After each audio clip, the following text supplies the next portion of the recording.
Question है A B और सी की जो औसत आयु है 20 वर्ष है। 2 वर्ष पहले ए और बी की आयु का योग सी की आयु से 6 अधिक था।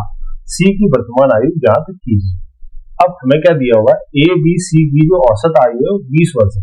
तो मान लेते हैं ए की जो वर्तमान आयु ए है, बी की बी है और सी की जो वर्तमान आयु है वो सी है।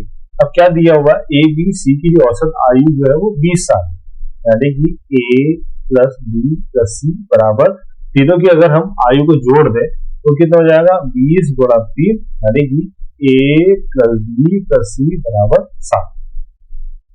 ये होगी इक्वेशन 1। अब 2 वर्ष पहले ए की आयु क्या रही होगी, a माइनस 2, और b की जो आयु है वो कितनी रही होगी, b माइनस 2। अब ये कहता है कि a की आयु और b की आयु का जो योग है, यानी कि दोनों का जो योग है वो है c की आयु से 6 वर्ष अधिक था 2 वर्ष पहले, तो c माइनस 2 प्लस 6। अब इसको भी हल कर लेते हैं, a प्लस बी माइनस सी बराबर, इधर क्या है माइनस 2 प्लस 6, और ये माइनस 2 और माइनस 2 माइनस 4 जब बराबर के दूसरी तरफ जाएगा तो ये जाएगा प्लस 6 4 10 में से 2 गया 8। तो इसको हम ऐसे लिख लेते हैं, a प्लस बी माइनस सी बराबर 8।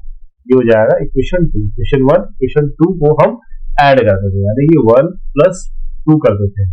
अब जब दोनों को जोड़ोगे c प्लस का है और यहाँ माइनस का कट जाएगा, a प्लस बी और a प्लस बी, यानी कि ये हो जाएगा 2a प्लस बी, और यहाँ कितना है 60 60 और 8, ये हो जाएगा 68, और a प्लस बी बराबर 68/2 यानी कि 64। इसको हम कह देते हैं इक्वेशन 3।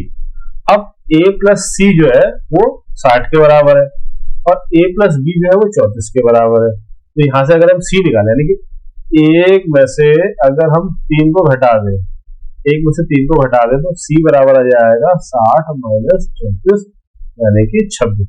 तो जो c की करंट एज है, यानी कि वर्तमान आयु है, वो कितनी है 26 वर्ष, 26 साल।